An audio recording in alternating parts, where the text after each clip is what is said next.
Depuis les années 90, la Chine participe à des missions de maintien de la paix de l'ONU, principalement en Afrique, et maintenant le pays va en faire encore plus pour le continent.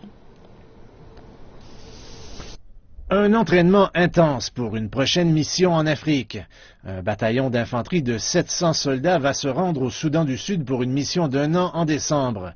Et 225 ingénieurs militaires se rendront au Darfour. J'espère que nous allons tous travailler plus fort pour compléter la mission et ainsi établir la paix, l'espoir et de meilleures conditions de vie. La Chine a débuté ses missions de maintien de la paix en Afrique en 1991. Près de 30 000 soldats chinois ont servi au sein de 16 missions de l'ONU en Afrique. Plus de 2400 soldats chinois participent actuellement à 7 missions en Afrique.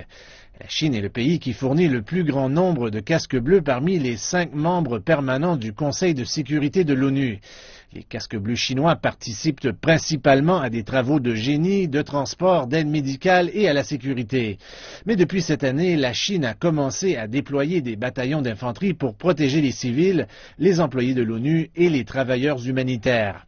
Ils réalisent aussi des patrouilles et organisent la sécurité.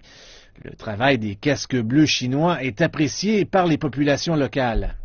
Nous remercions les casques bleus chinois d'avoir envoyé du matériel et des soldats pour améliorer notre environnement. Ils nous aident beaucoup et j'espère qu'ils pourront venir dans notre camp plus souvent. Nous avons dû quitter notre lieu de résidence. Il n'y avait pas de nourriture, de soins de santé et les services sanitaires étaient déficients. Les casques bleus chinois nous ont beaucoup aidés. Nous l'apprécions vraiment.